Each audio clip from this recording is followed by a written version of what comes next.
Primeiramente, queria saber o seu nome completo, data e local de nascimento. Marcelo Rodrigues Nascimento, nascido 12 de dezembro de 1972, na cidade de Guarulhos, São Paulo. Por que Marcelo Zambianchi? É porque em 86, quando eu vi a música do Kiko Zambianchi, que eu achei que ela estava conversando muito comigo, eu não sabia quem que era o artista. Aí eu fui pesquisar quem que era e vi que não tem só essa música, tem um monte de coisa legal assim. E quando eu fui abrir meu Facebook em 2013, se eu não me engano, eu não queria botar meu nome assim, porque o Facebook para mim é uma fantasia. Eu precisava de um nome artístico, eu achei legal o Zambianchi, peguei e coloquei, assim, sabe? Mas por causa do Kiko Zambianchi mesmo, assim, sabe? Legal. Essa é a verdade. Que legal. E quando que você começou no Teatro Municipal? Eu entrei por contrato em 1991, como técnico de iluminação. Aí venceu o meu primeiro contrato em 93, assinei um novo contrato em 93 mesmo, e depois eu prestei o concurso em 94, aí eu passei em primeiro lugar no concurso e fiquei efetivado desde então. Ou seja, o ano que vem terá 35 anos de teatro. Uau! Mesmo lugar ali. Muito legal, gosto muito. E conta, como é que foi? Você vem muito das artes cênicas, como é que é a sua formação, assim? Como é que é a sua história? Então, Mariana, quando eu entrei no teatro, primeiro dia de trabalho, estava tendo um ensaio da oficina de teatro, e quem estava ensaiando era o André. O André é um amigo nosso que faleceu, que foi do grupo Meu Teatro, que fez muitos espetáculos lá, que era a oficina do Emo. Ele estava ensaiando um espetáculo Os Muros, isso era em 1991, que era da oficina. E o André era tão bom ator, e foi a primeira vez que eu vi alguém ensaiando assim na minha frente, assim. Eu achei muito legal aquilo lá, então quando eu entrei, imediatamente na próxima oficina eu já fiz, que chamava Um Minuto para o Comercial, sabe, uma peça de uma família suburbana, que passa por todas aquelas dificuldades de chegar numa cidade grande, de querer arrumar trabalho. Então era um roteiro muito bacana, assim, muito denso. E de lá então nunca mais parei de fazer enquanto houve oficina, até eu montar meu próprio grupo, que foi em 96 mais ou menos. A gente teve um grupo por uns 2 anos, a gente viajou, foi para um tanto de lugar assim, inclusive o André fazia parte desse grupo. E de lá então eu comecei a ver outras coisas, aí eu entrei para música, comecei a tocar, comecei a fazer vários trabalhos assim e tal, mas tudo dentro do campo da cultura. Sempre trabalhei com cultura desde que eu entrei no Teatro Municipal, assim, sabe? Uma coisa que eu me orgulho bastante, assim. E depois desse grupo de teatro, quais outros grupos? Então, aí a gente teve uma reunião, a gente montou um grupo chamado Grupo Misturança de Teatro em 2016, que era com a Leda, com a Paloma, com a Milton. E a gente pegou um espetáculo do Éder. Éder é um amigo nosso também, que fez oficina também com a gente, que está na Bahia, que é professor universitário hoje da Universidade Federal da Bahia. Ele mora em Porto Seguro. Ele tem vários livros editados, livros premiados inclusive. E tinha um texto dele que chama Ópera Dindinha, que ele escreveu para teatro. E a gente pegou e dramatizou, a gente montou essa peça dele. E a gente rodou também essa de 2016 a 2018 com esse espetáculo. A gente apresentou em vários lugares, que foi uma experiência muito bacana. Entendeu? Aí depois esse grupo encerrou e a gente não continuou mais trabalho assim. Que é uma pena. É uma pena. Como é que você vê o cenário de artes cênicas atualmente em Pouso Alegre? Bom, em Pouso Alegre, o que sempre faltou muito foi a iniciativa da Secretaria de Cultura e Fomentos Culturais. Isso desde quando eu entrei na prefeitura. Porque se não fossem os próprios atores empunhar os grupos e fazer as suas coisas, a Secretaria de Cultura ela nunca contratou, por exemplo, grupos de teatro para se apresentarem assim. Teve algumas coisas assim, mas o que eu falo, qualquer ação, seja em qualquer área, tem que ser recorrente para ter resultado. Então, se tivesse uma ação efetiva na Secretaria de Cultura sobre artes cênicas e sobre outras coisas, desde de lá de trás, hoje a gente teria um cenário cultural na cidade completamente diferente. Porque eu entendo que a Secretaria de Cultura é o principal meio de canalizar tudo o que acontece na cultura dentro da cidade, dentro do município. Se for para individualizar e depender da pessoa fazer a sua própria arte, que é o que acontece, ok, tudo bem, mas a Secretaria ela é um fomentador. E a gente tem hoje a Lei de Incentivo à Cultura, mas é uma concorrência. Ou seja, os contemplados vão ali, fazem os seus trabalhos e tal, mas e quem não é? Você entendeu? Então eu acho que falta um incentivo muito maior do poder público em contratar esses grupos, em incentivar novos grupos, que não seja através de lei de incentivo, e que essas ações sejam recorrentes. Porque se a gente tivesse ações culturais aí há 30, 40 anos atrás, Pouso Alegre é uma cidade que teria que ter no mínimo uns 10 grupos de teatro. Assim, profissional, trabalhando. A gente só tem um espaço, que é o Teatro Municipal, assim, que é capaz de receber com o mínimo de estrutura. Pouso Alegre precisava de um espaço muito maior, hoje um teatro de 1.500 lugares no mínimo, mas não só mais um teatro, é mais outros espaços culturais para que as coisas possam acontecer, sabe? Tudo de maneira recorrente. Você não pode fazer uma ação esporádica por esse motivo ou por aquele motivo. Tem que ser recorrente, porque qualquer país que tem um nível cultural elevado, as ações são recorrentes. Faz parte da cultura do país fomentar a cultura. Sabe? A importância que os administradores dão é fundamental para que essa cultura não se perda, para que essa cultura não se transforme do jeito que se transformou. Aí você olha o cenário das artes cênicas no Brasil, ou seja, a pandemia ela destruiu muito grupo, tem muito grupo que não conseguiu voltar mais depois da pandemia, porque é um setor do ramo de espetáculos que foi muito atingido na época. E é lamentável, porque tem grupo que acabou, tem grupo que foi atacado por posição política, por isso, por aquilo, você entendeu? Esses grupos não conseguiram voltar também, eles perderam patrocínio, né? Perderam coisas assim que é surreal. Você vê pelo menos 40% dos grupos de teatro que a gente tinha aí há 20 anos atrás não existem mais por conta de muitas questões de patrocínio. Hoje em dia uma produção, por exemplo, ela não consegue viajar se ela não tiver uma lei de incentivo. Você entendeu? São poucos os grupos que eles rodam o Brasil por conta própria. Eles têm que ter algum tipo de patrocínio que era completamente diferente. Antigamente o patrocínio era um complemento. Hoje ele é o principal. Sabe que a produção é muito cara.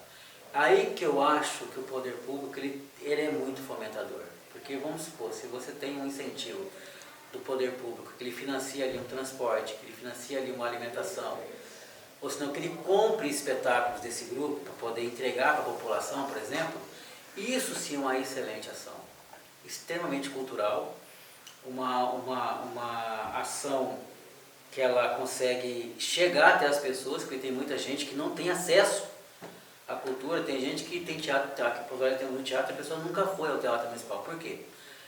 Porque até hoje se tem uma cultura de que o Teatro Municipal é uma coisa elitizada, e na verdade não é.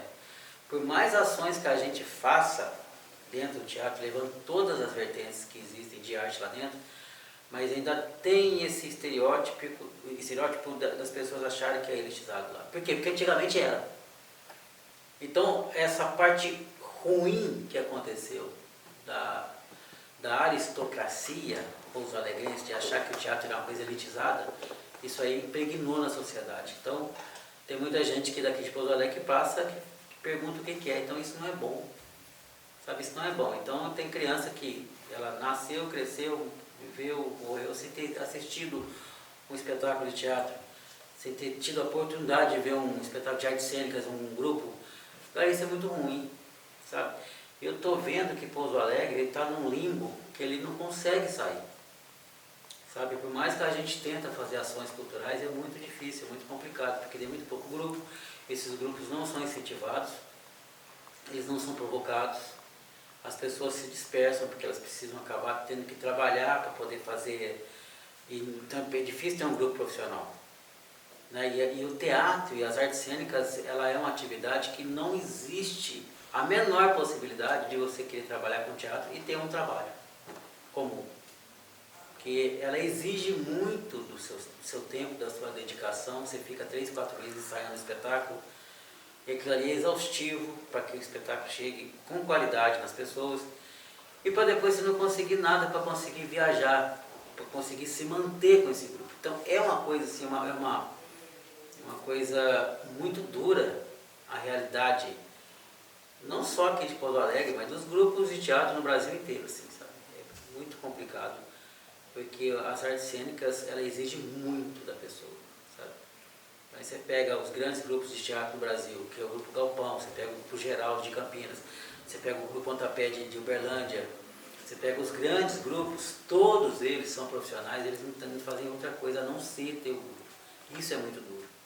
Porque às vezes você tem uma carreira inteira dentro do teatro, 30, 40, 50 anos, e você às vezes não tem uma casa própria. Essa que é a verdade do artista das artes cênicas do Brasil, do teatro brasileiro é essa. Então quando ele está num grupo, ele consegue encontrar uma temporada ali, vai ter que conseguir pagar o aluguel dele, depois tem que sair arrumando outra coisa, sabe? Então isso é assim, no Brasil ainda é muito subdesenvolvido ainda. Que é completamente diferente de outros países, porque as companhias têm grandes estruturas, grandes patrocínios, conseguem viver daquilo lá e conseguem apresentar 2 espetáculos por ano. Você entendeu? Então a realidade nossa ainda é muito dura, lamentavelmente. Concordo. E se você pudesse resumir a trajetória do Teatro Municipal de Pouso Alegre, quais espetáculos você colocaria nessa trajetória? Ó, vou falar do período que eu tô lá, que eu vi, espetáculos que eu vi. Logo quando eu entrei no teatro, na primeira semana, eu peguei o espetáculo original Além da Vida. Um espetáculo espírita lá do Rio de Janeiro, com o elenco original, que era o Felipe Caroni, que era o Lúcio Mauro, a Norma Blum, esse pessoal peso pesado da Globo na época. Eu nunca esqueço, porque eram pessoas que estavam todos eles na televisão na época. Então isso me marcou muito, porque foi o primeiro espetáculo que eu vi. Agora, aí teve momentos assim que foram emocionantes na minha vida, assim, que, tipo assim, depois eu volto a falar de grupos, mas vamos falar de música. A música Linda Juventude, né, do 14 Bis, eu estava com meu violão lá no teatro e o show do Flávio Venturini ia rolar à noite. Aí eu estava tocando no som, quando veio ele apareceu do camarim, ele ouviu e falou assim, tá tocando errado essa música aí.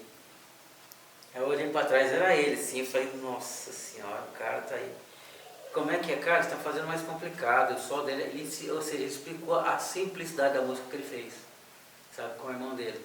Cara, é assim, eu tava falando, nossa, eu estava tocando muito mais complicado. Não é assim, cara, a música ela é simples. Isso me marcou muito.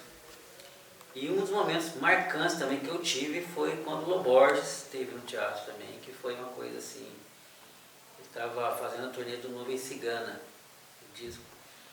E aquele dia foi a primeira vez que eu vi, assim, eu conhecia pouco do Loborges, mas sabe aquela pessoa que não conhece o trabalho, mas você fica tão impactado com aquilo que você ouve? Foi esse dia que ele esteve lá, sabe? Eu estava fazendo a eliminação dele, é uma eliminação muito simples assim. Eu sei que eu chorei umas 4 ou 5 vezes durante o show do Loborges, aquelas músicas que ele estava, e o jeito que ele cantava. E depois a gente conversou lá fora, assim, foi muito legal, uma pessoa muito dada, muito gente boa, sabe, o Loborges. Aí agora, voltando de grupos, aí teve grandes grupos de teatro. Agora, o que tipo assim, que eu vi lá, que foram 2 espetáculos que eu achei maravilhosos.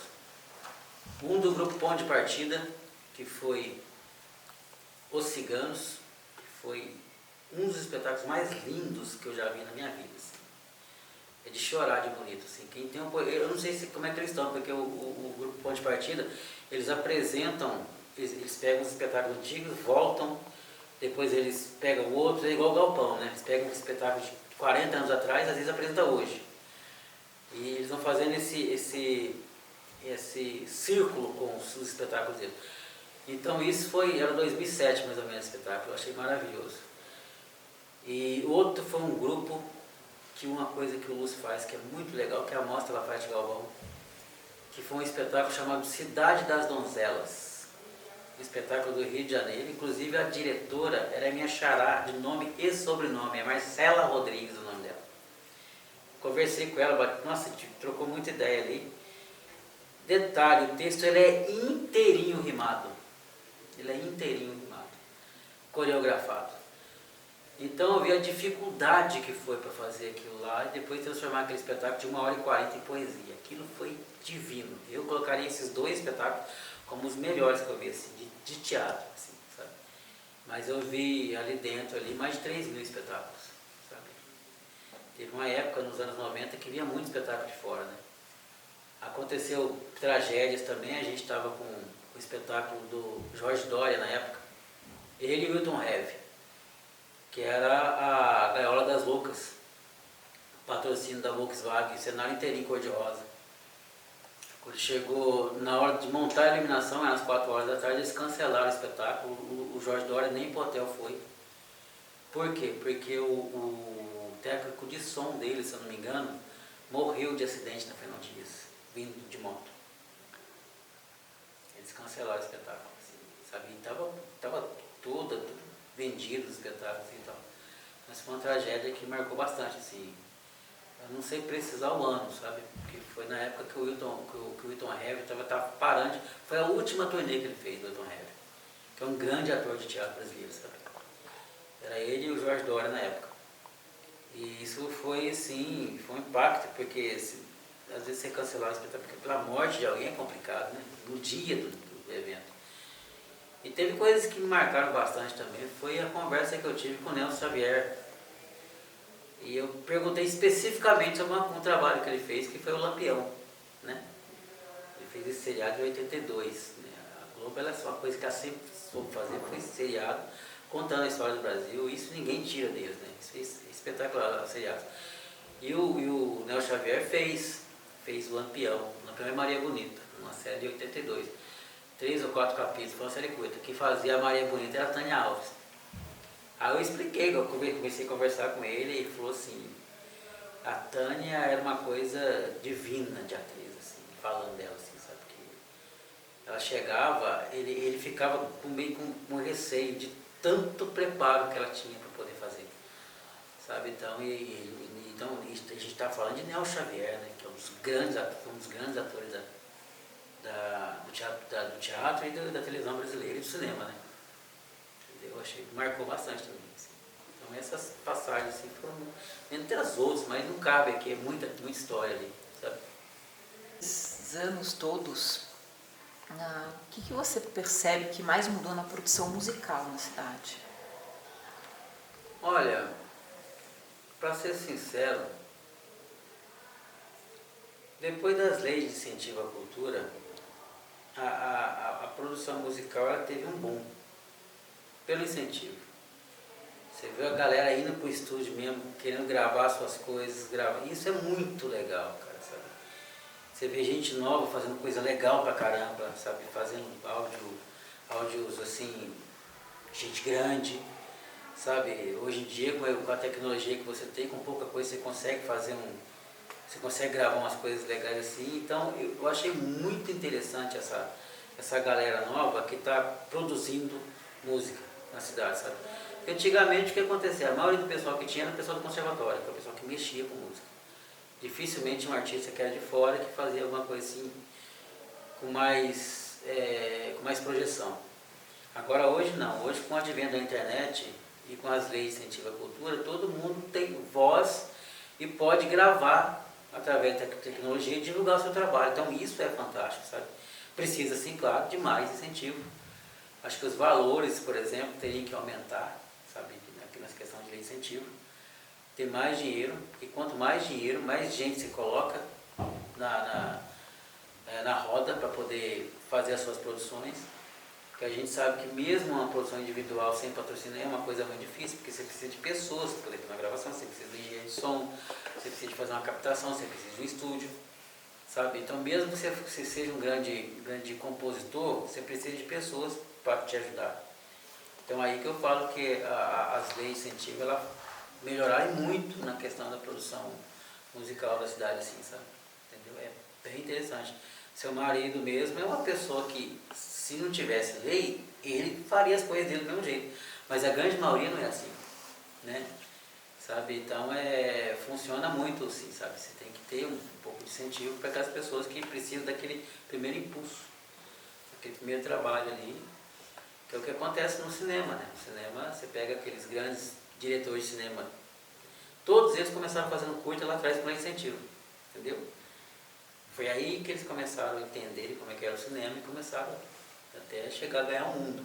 Mas começou com a base, então a base ela é muito importante. Né? Aquele incentivo inicial ali. Ali você tem um gênio que está parado ali, se ele não tiver um dinheiro para poder fazer o filme, ele vai ficar ali a vida inteira.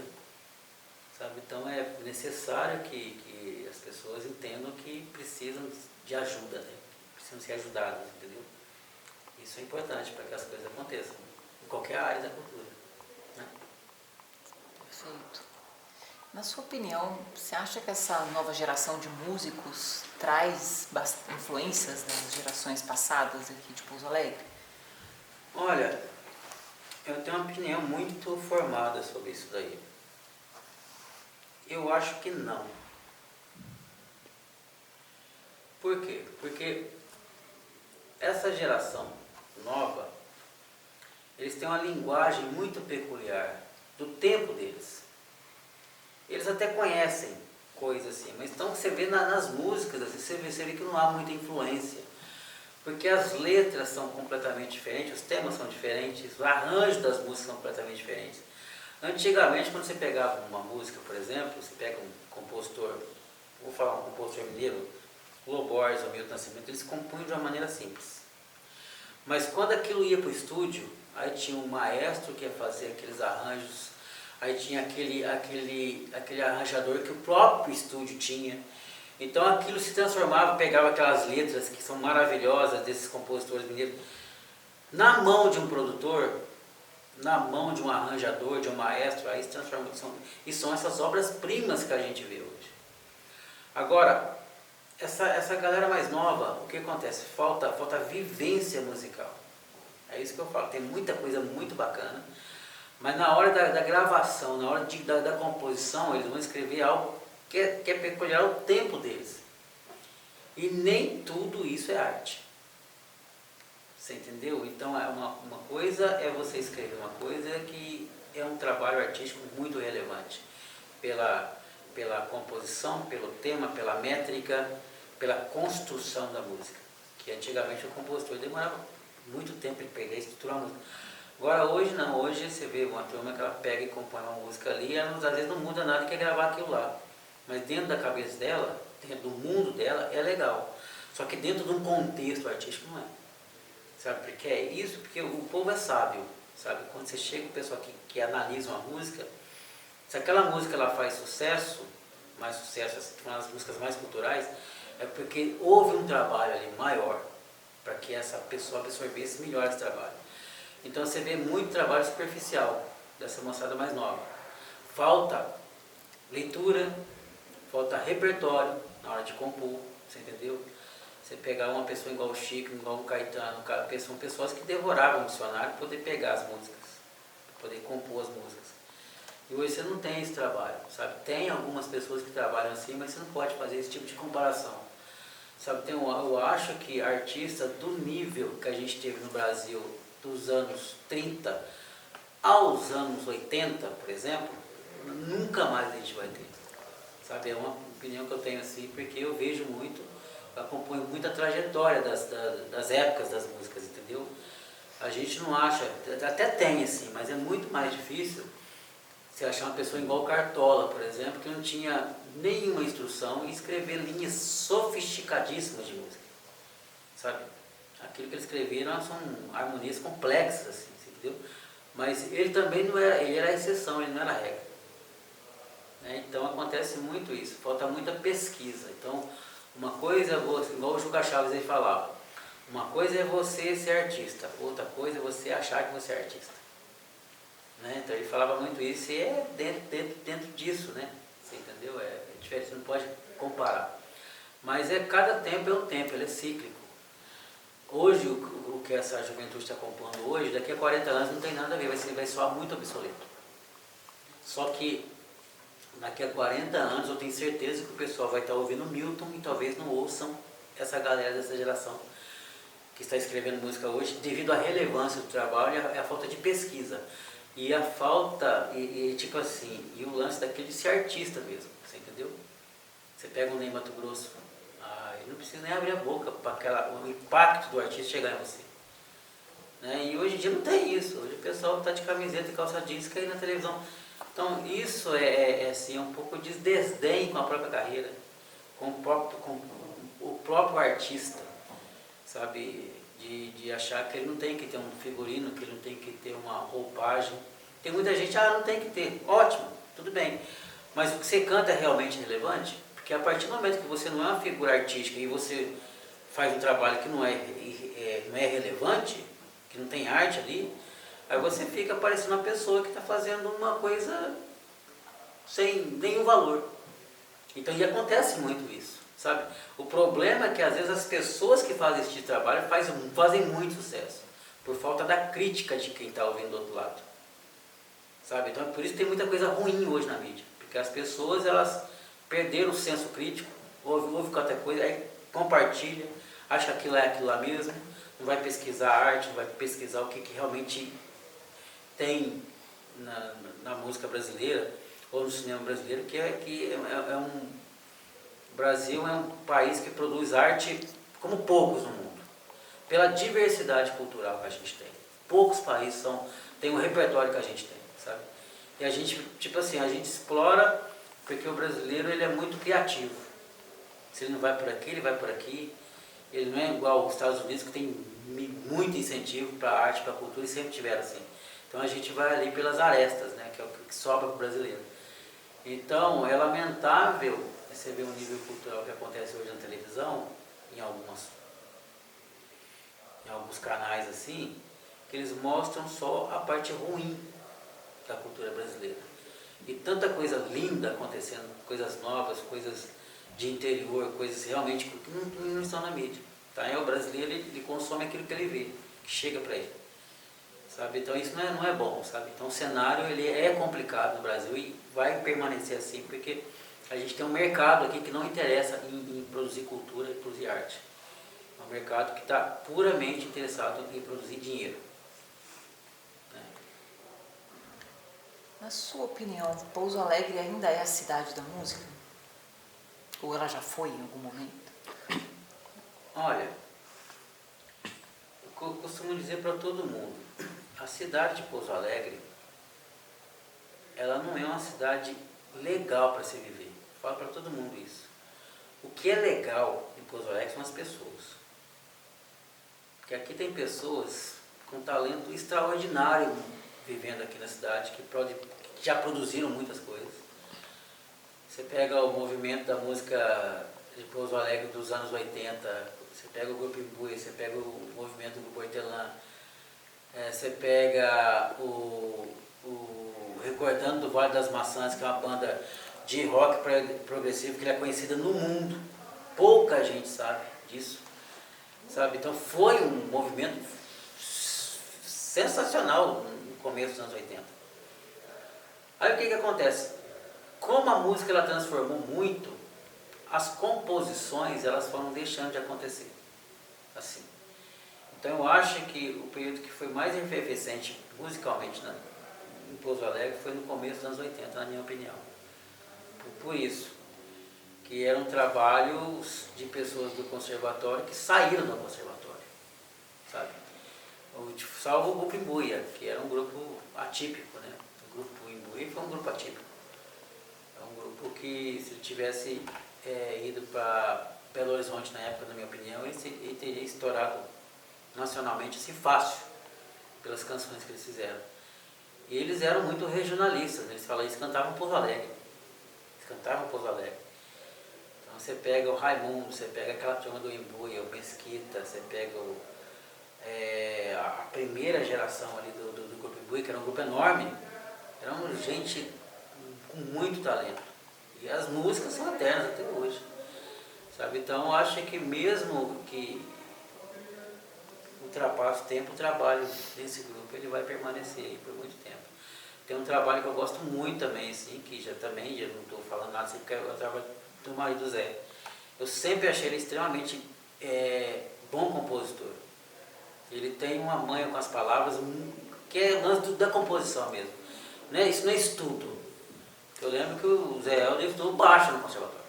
Né? Estudou música. Agora, a composição, isso é da pessoa. Isso é o que a pessoa viveu, a realidade. Então, quando ele se encontrou na viola caipira e começou a escrever, começou a acreditar no que ele fazia, isso sim é um trabalho artístico de relevância, entendeu? Tanto é que ele compôs o primeiro disco, está fazendo aqui uns 20 anos, e nunca mais parou. Né? Porque ele achou o caminho dele. Então isso é muito legal. Mas ele é um caso isolado. Poderia ter muito mais pessoas assim também, com a quantidade de trabalho que ele tem, com as coisas que ele faz, entendeu? Então Pouso Alegre, eu acho que ela tá comparando com o passado, está regredindo, assim, sabe? Ela está regredindo, na minha opinião. E,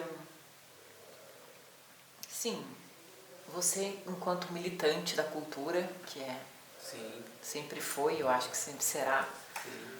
como é que você enxerga esse cenário do audiovisual na cidade e também um pouco do cenário da música? Você já falou um pouco nessa última pergunta. Sim. Olha, eu não acredito em nada se não há investimento. A arte, ela precisa de investimento, a arte. Então, se o município, por exemplo, ele entende que ele precisa fazer um festival de cinema todo ano, daqui 30 anos a gente vai ter um público culto de cinema. Se você faz uma mostra de cinema hoje, mas daqui 10 anos você faz outra, não vai adiantar absolutamente nada no seu trabalho, você vai perder seu tempo. Então eu acredito que tudo tem que ser recorrente, tudo. E tem que ter investimento, e quanto mais melhor, porque aí você forma um público preparado para poder assistir ou para poder fazer aquilo lá.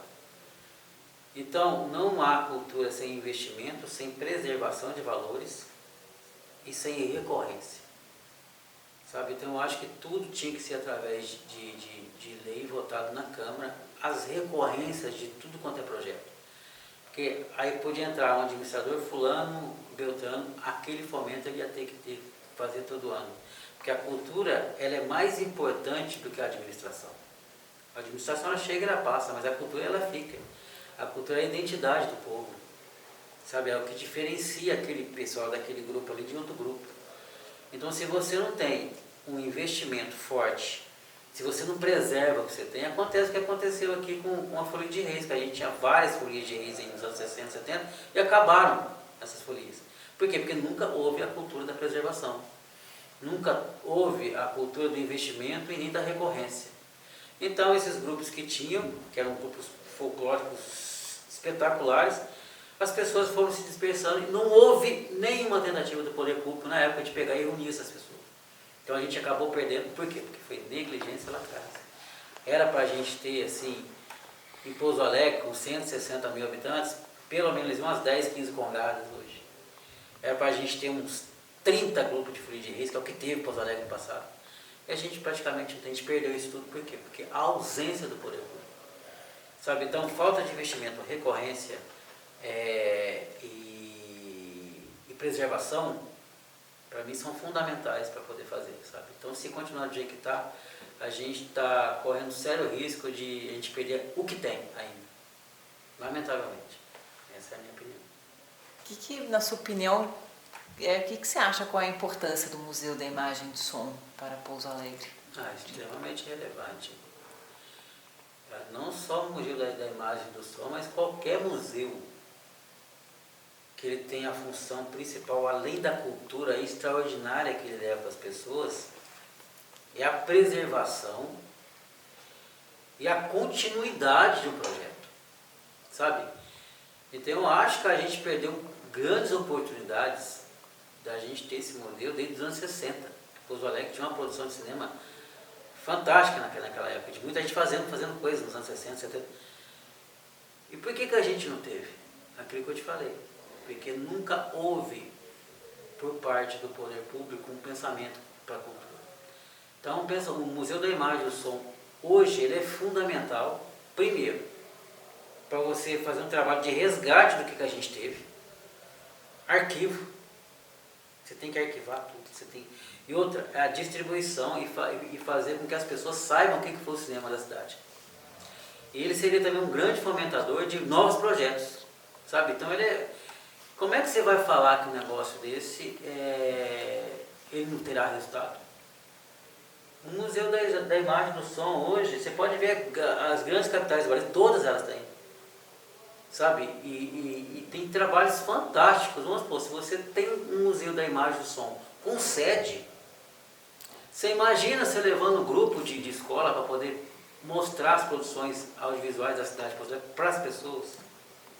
O trabalho que é isso, sabe? A relevância cultural que tem isso para as crianças que têm a oportunidade de ver, porque a maioria não tem. Aí você pode fazer cineclubes, você monta cineclubes, você faz grupo de debate, sabe? Então é um espaço, um ponto cultural importantíssimo para a cidade, o Museu da Imagem e do Som. Não tem como você... Nós estamos em 2025, sabe? E a gente passou esse tempo todo sem ter. Sabe? Então eu não falo que é importante, eu falo que é extremamente necessário. Ele é necessário, sabe? Se criar isso hoje, ainda mais quando a galera produzindo do jeito que está. Sabe? Então tem que fazer, ponto. Né? Acho isso. Humildemente.